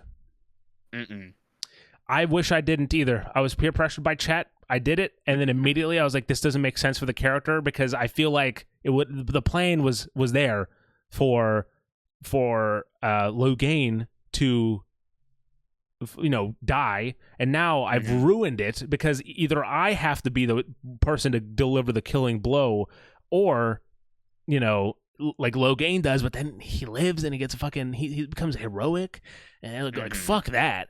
And Nick, how did the game end for you? What was your... So basically, we're called into the room, told about the Grey Warden's role in fighting the Darkspawn. Yeah. Go talk to Morrigan, and basically she lays out her plan, and I'm like, no, I'm not going to do that. And then she goes, well, there is another plan. At this point, for my land's meet, whenever Alistair got mad about, Loghain potentially becoming a Grey Warden, that was when I said, like, well, if you want to kill him, then you go do it. Oh, okay. So, Alistair is still alive at this point in my game. And she says, well, there is Alistair. He doesn't like me very much, but he might listen to you if you talk to him about it. But I was like, no, that's not what we're going to do. And she gets very angry. And then I was like, basically the options are like, never mind, I changed my mind. It's you should never have come here. Or it's like, if you want to leave, then get out. Okay. And basically I went with the, like, if you want to leave, then leave. And she basically is just like, well, I tried to give you an out and you refused to take it because you're stupid. And then she basically sneaks out and abandons the party. So she's not selectable for the final combat encounter. Okay. And then go on. How's the...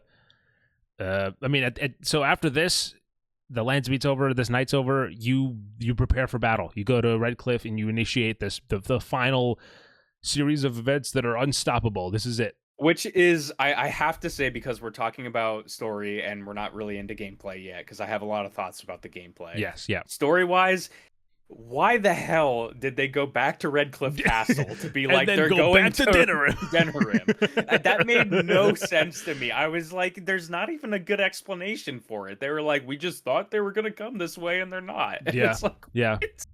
It's like, you know what it is, Nick? They needed the time to redecorate Denerim to be all destroyed. You know what I mean? It's like the point needs to be, the final point needs to be the fort. And we can't have them start at the fort. Yeah. That is what it feels like. It's like they have to be outside and fight to the fort. Yeah, yeah. Like, what? That made no sense to me. I mean, the lead up, the fort is because you have to get to the archdemon to fight it, and so you're working your way through the war-torn streets of Denerim, fighting waves and waves of Darkspawn until you get to the tower, and then you climb the tower, and then at the top of the tower you have the boss. Mm-hmm. How'd it go for you?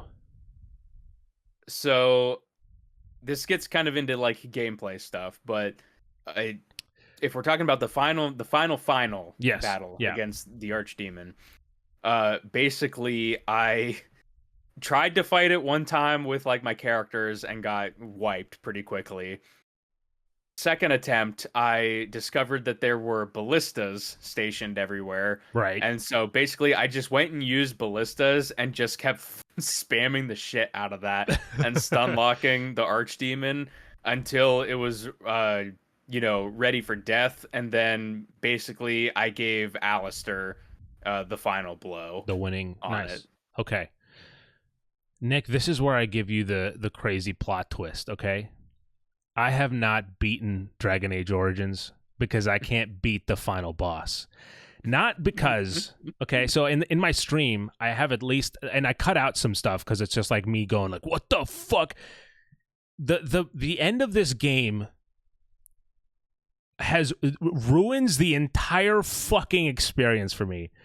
Because I get to the end and it's this nonstop slog of these fucking boring ass enemies going through, and you know, even these fucking enemies are you know, clearing the field with me sometimes, and I have to reload a save and I push my way back up. But get to the final boss. I attempt like around 10 attempts on this boss on stream live. Again, some of which might be cut out because I was like, there's no point in me, people listening to me just silently mashing buttons, being mad. So I do, you know, 10 times I lose, and I'm just playing it the way I would. Like, you know, I'm calling in the armies for backup because that's something you get at the end game. You can call in the armies that you've kind of worked to recruit. And after the stream, I was like, okay, guys, I should specify. By this point, the game had, to me, Nick, I don't know if it happened to you at all, crashed 3 times. So in my 30 hours with the game had crashed 3 times up at that point. I didn't get any crashes during my playthrough. In my first dozen attempts at the boss, I had 2 crashes, and the last one was like at the end of the stream, and I was like, you know what, guys? It was a 4-hour stream. I had powered through a lot of the ending of the game, so I was like, you know, I'm just gonna call it a night. You know, I'm gonna guess that the fucking dragon gets killed, and then you get an update on Morrigan's gone and Alistair's gone, and you know you're doing whatever. Honora's queen and whatever. That's what happens. But then I'm not, you know, I ain't no quitter, Nick. So I went back, and I've gone back another dozen times, Nick. 6 more crashes. Earlier today, Nick, in preparation for this review, I was like, I have to beat this fucking game. I go back, played 2 times, crashed both times, and I was like, I can't do this. For my mental sanity, I'm giving up on this fucking game. So, yeah, I mean, look, review in 2024, if it's fucking beatable, it's like I get halfway through the boss fight for the Archdemon, the game just it's done. It calls it quits, and it just crashes. Unfortunately, Nick, that was what I've been wanting to tell you. I've not been able to actually finish Dragon Age Origins, even though you're at the finish line. I'm at the finish line, but man, it's like it's an amount of rage that it's like unabated at this point of like, what the like I've put 30 hours into this fucking game and I can't finish. And also, actually, Nick, let's just transition to this gameplay talk, okay? Because a key distinguishing point, and this is something that we got from our listeners and our viewers, was to not play this game on normal difficulty, play it on easy because of the way the gameplay is. It hasn't aged perfectly, and it makes it a little bit easier to kind of go through. It can be a little bit monotonous. And I actually think that's a plus and a minus here, because I think the combat is much more manageable on easy, but it's just really boring because it ends up just being like, all right, go fight. And then I out of habit, I think, or maybe just like I want to be involved, I'm just pressing A constantly just to be like, yeah, keep attacking, kid, you keep going. But you don't need to. You can just let them hit at their own pace and just call in attacks and special moves whenever you want. But the combat ends up, it becomes quite boring. But what makes the whole experience at the end there so much worse for me is that I am not asking for a normal experience. I'm asking for the easiest possible difficulty. And even before I can get to the game crashing, I was getting wiped because this fucking dragon's overpowered as fuck. And again, I'm not saying this I want to make that very clear, okay? I am absolutely complaining about how hard this game is, but that's because I'm playing on the easiest difficulty. What kind of fucking bullshit is that? How am I playing on the easiest difficulty and still getting my ass handed to me by this fucking dragon? Yeah. And think whenever I make we progress, should... I'm fucking crashing. Anyway, go ahead. Yeah. Um, the ending, I do kind of want to circle around once Yes, we've go ahead. established some gameplay points, but the ending, I do think specifically is not designed well. I think that there's like a weird difficulty spike in that entire final battle sequence that is not felt at all in Yeah, any of the other combat situations in the game. yeah, There's like a couple of side bosses that you can fight that like randomly kill your entire team, right? yep, But yep. like with the amount of encounters and like the amount of enemies and then even just like the health bar of the dragon, like it's it is a weird difficulty spike that comes out of nowhere at the very end, and it definitely rubbed me the wrong way too. I texted you at one point where Am like I I dumb? had attempted to go through the final battle, and like I was just like you said, was getting team wiped by people, and I Yeah. was like, okay, well I guess I'm gonna reload an old save and like try to maybe do some grinding or something here. Did you I actually didn't end end up up doing that? doing any of that. Okay, okay. I didn't go grind, but I did take like a half an hour to like go through, look at all my gear, be like, okay, here's like my most optimal armors that I can get. I went to the enchantment guy because I wasn't using any enchantments, I and I was only like, here, enchanted at the load end my too. weapons up. Yeah. I never said this during our recording here, but my dwarf character was a two-handed melee. Okay, So okay. I was using like two axes at this I was point. using two daggers, I think. Yeah, because we were Mhm. also rogue, so yeah, worked out that way. And So and yeah, then I I also like switched to a bow and arrow too. mhm. With the ability to switch classes or switch loadouts essentially, which is a pretty handy feature that you can kind of use. But yeah, go ahead. And then like I went around to a couple places to get like potions and stuff like that just to stock up and all that. So yeah, we'll put a pin on the ending for now, but the gameplay, Oh boy. you mentioned it before. It is actiony. It's not like a turn-based RPG or anything like that. There No, I is think it like is meant real-time to be a action. little bit more of that in on PC, and I think some of that was chipped away at for the console edition.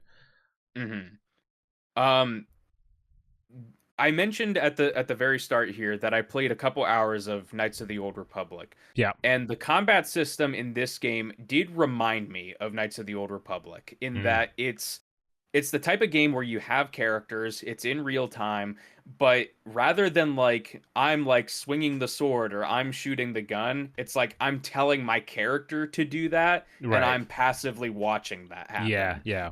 And I don't love that. Yeah. I get that, like, kind of older RPGs are I like mean, it's the that in a lot of tabletop ways. RPG of it all, I think. Yeah, kind of what you were mentioning with like the Dungeons and Dragons stuff, like that. Like it makes sense for the type of game that they're building here.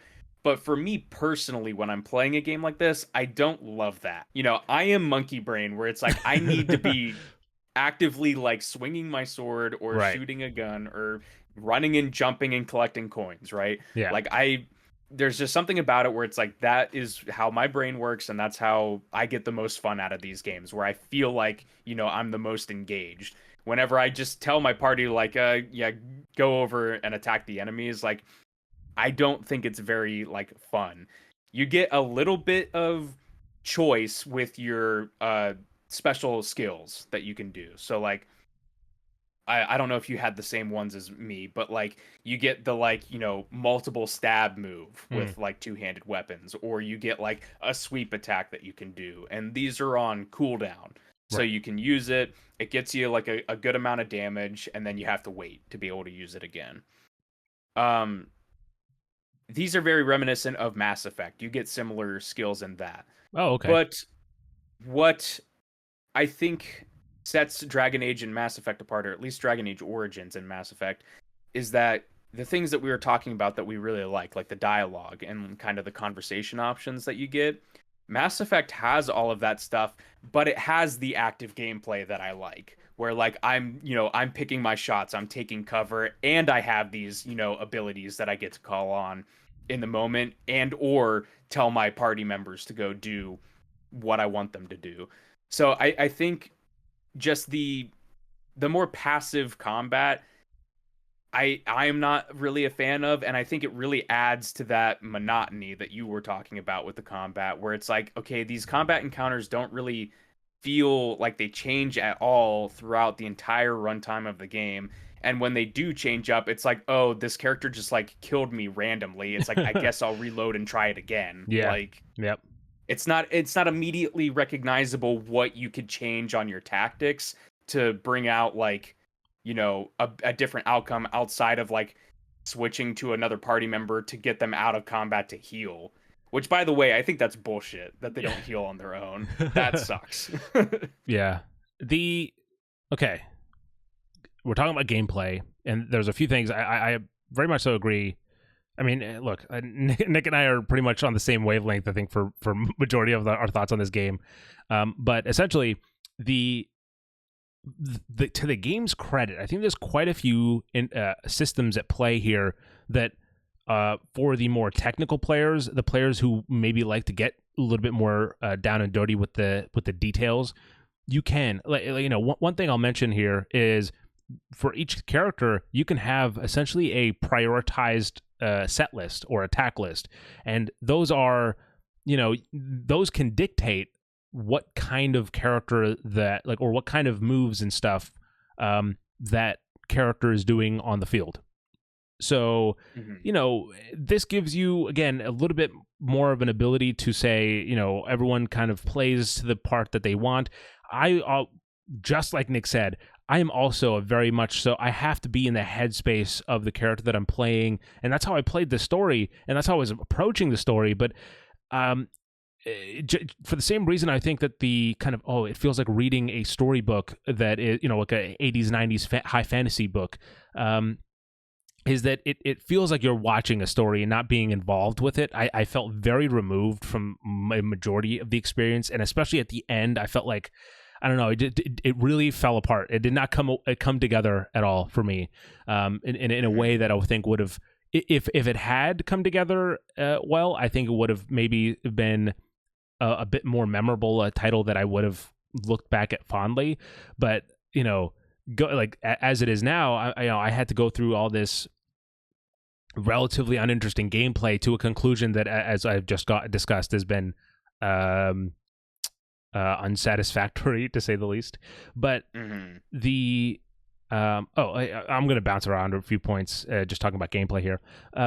Sure. I was so focused, right, of wanting the player direct feedback, and maybe that's part of the reason why I kept spamming A every time I'm in action, because I was like, I'm doing it. I'm helping him I did swing. The same thing. Like, it was a while until I realized that you didn't have to do that, but like just instinctively, I was like, I need to be attacking. Yeah, and it actually makes the gameplay worse, because then the character just goes, on it, I'm going, attacking. Like stupid Mine was shit. always like, do you want a ladder so you can get off my back?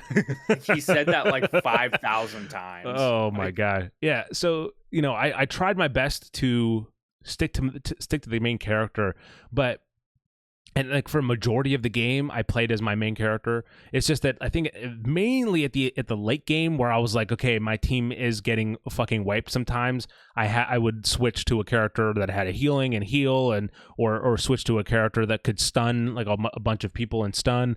And I was kind of forced to engage in that way with that party mechanic. But it really sucks that I felt like I had to, because I don't know, I feel like the game's whole thing, and I feel like BioWare's whole thing, again, the build up for me was like, oh, you can get lost in this world, and I feel like I got lost sometimes, but like literally, not necessarily in a kind of a euphoric sense of just like getting lost in a fantasy land. Also, not necessarily with gameplay. I mentioned earlier, as we go through my notes, you'll hear me pick up a few things randomly. I mentioned that the writing is good for high fantasy, but then the performances add a lot to that. This game, again, reviewing it in 2024, the facial animations and stuff is real bad. And so I think at times you're almost better off like listening to this game as like an audio drama, and just like, okay, I hear what they're saying, and then pick the dialogue that you want, and then go back to like listening, because it's just the character, there's no emotion, and the game, I do think a remastered version of this game would probably have made this whole experience so much better, but I'm going to be honest, going off of that, I think even for the time that this came out, 2009, I think that this game looks pretty ugly in many aspects. I think a huge part of that though is the color palette. It's this muddy and kind of washed out look, and for certain it's a warm, predominantly warm, I'd say, and in Orzammar, for example, I think that looks pretty fine. I think the architecture and stuff in Orzammar is interesting, but you go to, I don't know, like the Dalish or the Denerim. Oh, dude, what an ugly town, man! And same thing with like Denerim and Lothering, like they just okay, have, don't like, fucking kind of disrespect my home like that. But no, yeah, I agree. It's just like it didn't fill me with a real sense of wonder, and I think, fuck it, Nick, I'm just gonna pick it apart. Another thing, right? Like part of the journey for getting into a fantasy world is, I'm not going to compare. I've done this far, right, to not compare it to Skyrim or anything. But like when you're playing something like Skyrim, I think part of the journey, part of the adventure is when you're roaming from city to city, going the journey from place to place. Here, it's just a bunch of bloodstains on a map as you're traveling. I didn't even really process, Nick. I don't know, maybe I was just dumb until the end when they're like, yeah, it's going to take like 3 days to get to Denerim. I'm like, oh my God, that's how long these trips have been? Oh, that's awful. Because like you don't get to appreciate that, at least for me. The map traversal system is actually another one of those aspects that harken back to like older RPGs. Specifically for me, because this kind of traversal screen reminds me a lot of Fallout 1, which I played earlier this year, which has a very similar system where you are given a world map, and whenever you're choosing a location to go to, you're just like this little dotted line that's moving across the landscape. And eventually, occasionally, you'll come across random encounters. And they kind of have that in Dragon Age, where like halfway through your journey, like, you get jumped by, Darkspawn, or there's stopped by a merchant that appears. Yeah. You load into an area, and then like also one of the fucking merchants is the DLC. I'm like, get the fuck out of my face, dude. That was really weird. Game. I've never seen that before, where they just have like DLC incorporated into the game. Yeah, he's just chilling there. And I couldn't even buy it now because the Xbox store is down. Shut down. Yeah. But yeah, that was another thing where it's like, okay, like I was expecting like an open world game going into it, not knowing anything about it. And that was another thing where I was like, oh, okay, it's kind of maybe trying to do something a bit more classic, like, things like Fallout or these older games where like, you're going between hubs and it's kind of displayed in this way. Yeah. Anything else that I just smacked my mic. I apologize. I'm just looking through. Yeah. I mean, I have some stuff. Go ahead. Yeah, I'll take the lead. Oh, you take the lead, and I'll jump in when I can. Yeah. So, two things, kind of tangentially related to combat and general gameplay is loot and the codex stuff. Okay. Yes. That's good for. I think there is an emphasis on loot. You get like loot rewards, and constantly enemies will die, or like treasure chests will be sparkling, and that's something that has loot on it. I think there's entirely too much loot, and very little of it feels important. Nick, you've totally nailed it. Yeah, absolutely. It's like basically like every single enemy was dropping something, to the point where like this is like a really bad example of one of those games where it's like I was like at my max carry capacity and would just have to constantly keep dropping stuff. Yeah, just spam stuff or junk picking stuff. It up. Yeah, and like I could never like get out of my head where it's just like just ignore it, right? Like I was just always like, I see sparkles, it's like, oh, let's see what he has. Like there's probably something I could use, but yeah, like much of it is just like weapons and armor that are the same and like aren't unique at all. Yeah. Like even if you got like things that had like different enchantments or something on it, it's like that'd be interesting, but it's always just like a stock axe or a dagger or like a sword or a helmet, and it's just like none of it feels impactful at all. Yeah, you'll see like versions of the same like dagger, for example, but it'll be a higher level, so it'll do more damage and stuff. So I would kind of switch out things that way. But yeah, no, I think the big turning point for me in terms of like very loot heavy this game, and you'll see sparkles all over the place. You'd think you're playing a goddamn Barbie game. But the thing that really struck me, and the point where I noticed, I'm not clicking with this, is that I was spending so much time in the inventory system, and I was looking at the inventory screen, that when if sometimes when you approach a shimmering body or a chest, or mainly bodies, and you press A on them, if they don't have like item loot, you'll just pick up their money. And I felt glad. I was so happy whenever I didn't have a fucking pop-up with the loot. I was like, oh yes, he just had money, I just robbed him, I can leave. It was so much more like not so satisfying, just like relieving. That's a weird way to say it, but yeah, that was a point when I realized that I was feeling good about not having to look at the inventory. I was like, okay, maybe I'm not engaging with the system. And I didn't, like, again, I didn't fully, I will admit it, all right? I didn't fully kind of buy into everything this game had to offer in terms of game mechanics, because it's not for me. Like the crafting, I rarely go super into crafting unless I'm playing something that's like Minecraft, where it's like survival based. I'm not going into crafting, and I didn't really mess with the crafting here. I only did it to make health potions at the end. That was the only real time I ever did any of it. Yeah, and regarding the actual kind of sifting through the inventory stuff. Also like leveling characters. I don't know if about you, Nick. Like one of the best features about this game is that you can auto level up the other characters. I didn't give a shit about what their stuff. Like my character, I'd look at what I was upgrading. Everyone else was like, all right, I give him whatever you think, you know. I like at first I didn't realize that I was leveling up some of the other characters. I was just seeing like new traits and stuff, and I was like, that's weird. Like maybe it's like every couple levels I get different things. Then once I saw the auto level, I was like, oh yeah, I don't give a shit. You figure that out. Yeah. And there's the gifting mechanics. You can kind of build up a relationship with the characters. I felt that was look, again, maybe if you're like trying to bone one of these characters, like that would be beneficial for you. For me, by the end of my playthrough, I think Oghren had the biggest heart for me, because I just gave him lamb bones that were, I think, meant for the dog, that I just like, I need to get rid of these, and he ends up loving them. But I'll give like, an expensive pendant to someone, and they'll be like, this? Okay, +1 heart. I'm like, you fucking bitch. There's a war going on. I'm giving you a precious gem. Like appreciate it.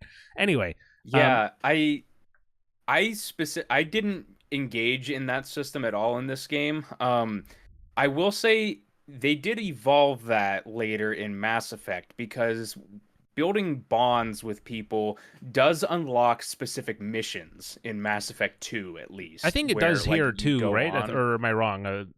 Again, I didn't, participate in this game, so I'm not sure if it gives like unique side quests or anything like that, but I know in Mass Effect 2 specifically, like those missions do have important consequences. I can't speak to Dragon Age, unfortunately, because I honestly forgot that it was even a thing, unless I was picking up an item. That was actually something I did engage with, or at least try to, because I would stop the characters occasionally and be like, hey, like what's going on? Can I ask you something? And I'd give them gifts, and it ultimately felt like I was just getting nowhere, because I would, for example, I didn't have I didn't have a fuck list in this game. I didn't have someone who was like, this is the person I want to go for. This is in Stardew Valley, of course. So for me, it was just like, okay, I'm gonna try to get on everyone's good side. I'm a Grey Warden, but like, using Morrigan as an example, I'd give her a whole bunch of stuff. I'd give her like 3 things, right, and she'd go up like 5 points. And then at one point, there's a point where I, like in the Dalish village or the Dalish camp, I ended up helping this young couple by killing a wolf and then giving the guy a pelt. I don't know if you did that. I think I did, yeah. And then as soon as you do that, Morgan's like, -6, you helped love. And I'm like, you bitch, get over yourself. Oh my God. Like, So yeah, I feel like I tried my best to reach out and kind of develop it that way, but I just didn't feel very rewarded. And so the crafting I didn't get into though, and there was a lot in that in that menus that I was just like, okay, I sure. I mean, we have all these things. I just don't need to. I don't feel motivated enough to really engage with these systems. Mm-hmm. The other thing I wanted to bring up was the codex, and I think it's it's extremely detailed, right? Yeah. There are codex entries everywhere. Yeah. You'll constantly pick them up. Various aspects of the lore, quests, like anything, characters. I'm gonna be honest, I barely looked in this menu at all. Like it's great for people who really want to get into the nitty-gritty of the world building, and I think it's nice that it is so detailed, especially from, a first game to really kind of establish the world and all this. Yeah. But like it after the first couple I read where it's like, okay, I have to scroll down like a giant like read through for like, learning about why the dogs, don't pee under these type of trees. It's just like I really didn't care.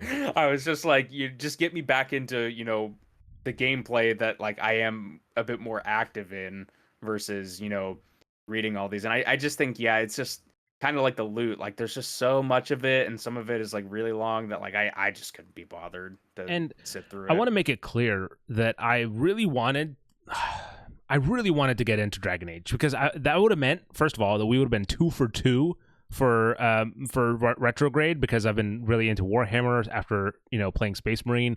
And by the way, random side note, there were several times, I think, as a byproduct of having played Space Marine before this, and Space Marine 2 before this, or not, I guess during this, where like you'd get words of like, again, like Imperium and the Emperor or whatever. I'm like, oh yes, yes. So this game is full of words, let's say that. Yeah. And so to back to my point, I really did want to get into this game because I had things ready. I mean, I was on stream, I said, hey, I'm willing to have an entire stream if I'm at the end feeling it, to literally just read through various codex stuff and just kind of flesh out that world. And this is not sponsored, though I would love if Audible wanted to throw us a sponsorship. I do have Audible because I listen to audiobooks, and Audible has a Dragon Age book like available as part of the membership, and it's actually a prequel to this one. It follows, I believe, King Kalen before he became king. I think that's what that storyline is. But either way, and like Loghain is also a part of a novel as like a side character that like is helping Kalen and stuff. And I had it in my library. I was like, okay, I'm fully ready to immerse myself in this world. It's just that I tried, and then in the middle of the game, maybe if you asked me 12 hours in, if I would have, been down that road, I'd be like, oh, actually, I think I might be into Dragon Age. But yeah, by the end, the taste that it left in my mouth was so bitter. With that crashing and that sound, the fucking crashing sound. I think on, if you're playing on a 360 like Nick is, and it crashes, it takes you back to the home screen. Because I'm playing on the Xbox Series X, it just it crashes, but it can't go to the home screen because it's just like emulating that that kind of the 360 landscape. So it just starts like just like just that kind of thing just throughout, and it's like ear rape. But I tried to get into it, but I just couldn't. Yeah, I have some kind of closing things, sure, because it sounds like maybe we're getting close to wrapping up here. I think so. Yeah, the discussion. I have a post, or I have an Instagram, right, that I post about what games that I finish and everything, and different games that I'm buying.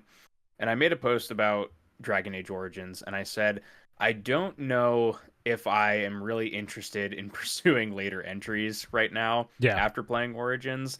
I know that the gameplay does change, and I've heard that Dragon Age 2 is more like active, and then I think Inquisition is even more so. And I think from what we've seen of Veilguard, I mean, it looks the most so. Like Veilguard, like looking at the gameplay, they have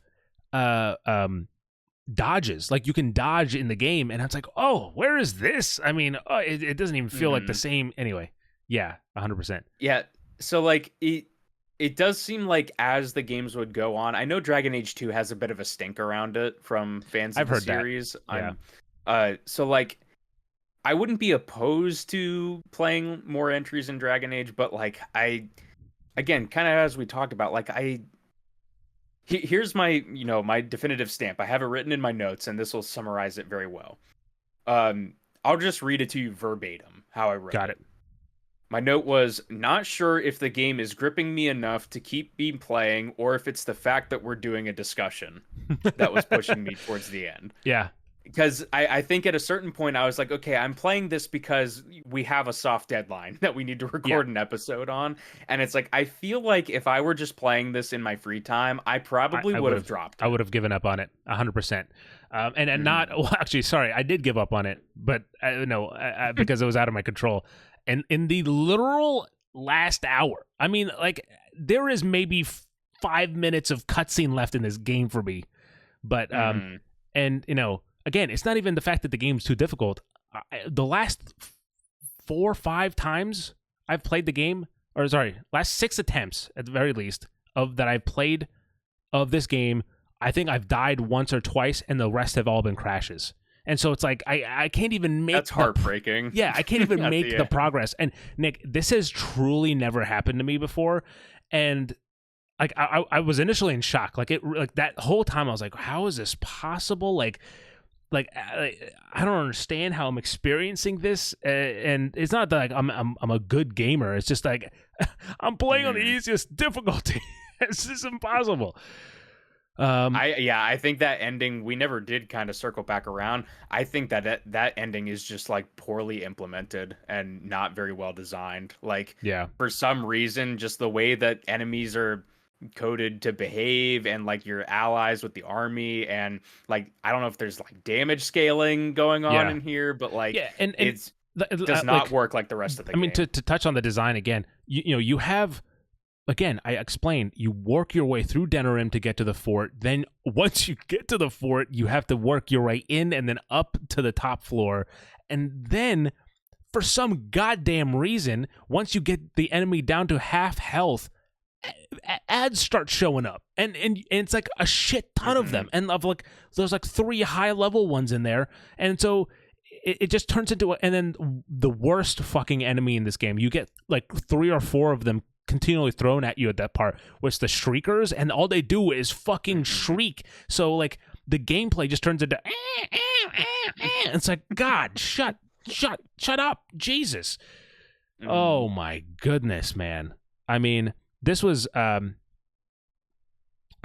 ride that I really, really wanted to enjoy. And I wouldn't say I hated the whole thing. It's just that, like, it did not move me. It did not, like rarely did I felt super, like, awestruck or kind of really captivated. And in a weird and inverse way to what happened last time, where I think first episode of Retrograde, we played Space Marine 1 to prepare for Warhammer 40k Space Marine 2, and the result was we were, I think, Nick, all of us were more excited about the second game, because we were like, okay, we get the context, there's this cliffhanger, it's interesting, and it's easy to see areas where a sequel would improve. Exactly. And here I've I have no interest in continuing it, and more so than that, I think it's ruined Veilguard for me, where I'm like, I'm not invested in this world even. Like, I don't care enough to really delve back in, and even if it is for better gameplay and better graphics, there's not enough there to, like, especially with how many kind of things that there are that I think I would be more interested in. This kind of talked me down from that ledge in a way. And I've heard, again, Dragon Age 2, some people say is like their favorite game of the series, and some people say is like the bastard child. Like, he's like the Alistair of the series, I think. And Inquisition, just I think, really, I probably might have enjoyed, if I'm being honest, if we had instead of Dragon Age Origins, if we had jumped into Inquisition, I think I might have enjoyed it more because it is updated. It looks better at the very default level, but also like, you know, you have a little bit more actiony gameplay. I don't necessarily think it's, you know, it's not going to be Devil May Cry or anything like that, like a hack and slash, right? But it's a little bit more active. But this kind of blew the load of the entire series for me. Yeah, I think it's a really weird game from a weird point in game history, right? Because like, you know, we were getting games like around this time, Fallout 3, a little bit later, Skyrim. We were getting like open world games that are, you know, starting to kind of pave the way to a lot of the games that are really popular today that, you know, aren't as, you know, concerned with like, you know, traditional role-playing stuff. Like obviously there are certain games like Baldur's Gate 3 and stuff like that that are still trying to carry some of that older design philosophy forward, but also modernizing it in interesting ways. Yeah. And yeah, I think Dragon Age, it's just like it's like, I'll just say like how I said it before, where it's like I like parts of it. I think other parts of it are just like really not great, and like it just kind of piles up on the list. And yeah, I'm pretty much in the same boat you are, where it's just like I'm kind of good. I don't really need to dive in. I know I texted you. I was like, maybe I should play Awakening, the DLC, because I also have that. It's like, yeah, after that ending, I'm good on Dragon Age for a while. Yes, I agree. And so to put an end cap on it, you know, my thoughts is that I don't think this game is awful, but I think it's just a super niche genre that, you know, it provides satisfying gameplay for people that are system heavy, like they really like that kind of stuff, and they are looking for a little bit more laissez-faire kind of game where they're not like, you don't have to be involved in everything. You can step back and kind of be the grand master in a way, and you know, switch to different characters, you know, do this and do that. Party management really is a huge thing here. If that really speaks to you, and you know, you're someone who loves the stats, like if you know, if you're fine with staring for hours, cumulatively hours on end, of just, okay, this chest piece has +2 damage, but then this one has critical chance higher, so is it worth the loss? And then, oh, this one gives me constitution, but I guess a -2 dexterity. So like, if that is exciting to you, I think that Dragon Age Origins has enough there to kind of really, you know, put some time into, experience some of the twists and turns that the game goes on. And to the game's credit, you know, there are some twists and turns there that I think are cool, but for the majority of people, I think, especially in 2024, I would not recommend. I personally would not recommend Dragon Age Origins, because I think there's so many other interesting high fantasy games out there that, you know, if you want a systems heavy game, go fucking play Baldur's Gate 3. I've heard that's really good. But if you want something that's not, you know, truly, I mean, like, you know, it's such a trope or a tropey thing to say in a review for a fantasy game, but like a world you can get lost in. I think there's so many other fantasy games that are, you know, give you that opportunity a lot faster. I mean, I played a game called Bloodline, which is still in early access, and it's made by a solo developer. And I think that, like, for me as a person who likes active gameplay, again, just like Nick was talking about, where I feel like I can play this character and really immerse myself in it, that kind of stuff is even far more interesting than this, you know, playing God over this party of travelers going through this, you know, tabletop map of a game. I have 2 more things that I thought of, you know, in my rant talking about this. I think Dragon Age Origins is a prime candidate if EA is looking to remake one of the games in the future. I think a modern remake of the groundwork that's established here would probably be very, very fun and Yeah. would work really well. You introduce a bit more of the, more hybrid gameplay that Veilguard is going for and kind of like flesh out the world, right? I think that would be a prime candidate for something like that. That would, people would, get the nostalgia that played the original game. And I think it would just help being a more full experience in, bringing certain things to life too. I think that I had that thought several times as I played. I'm like, oh, this would be better if again, the voice acting or not the facial animations being a little lackluster is a key point to that, but just when you go to Denerim, like you go to the market and it feels like every area in this game just feels dead. Like there's not a lot of life other than like the Dalish camp. But even the Dalish camp, that makes only sense. It's a camp. Yeah, it's a camp, so it makes sense that way.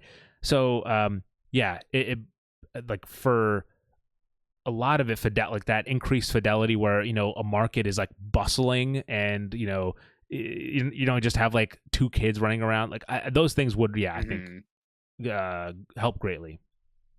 The other thing that I wanted to say was partway through this game, once I started getting a feel for how it was constructed and was making the comparisons to Mass Effect, I think it did improve my appreciation of Mass Effect. I haven't played those games in a while, sure, but I do really think that Mass Effect kind of takes the best parts of what we're talking about here, where it's getting the kind of rich story, the interesting characters and dialogue kind of choices for your character mixed with more active combat.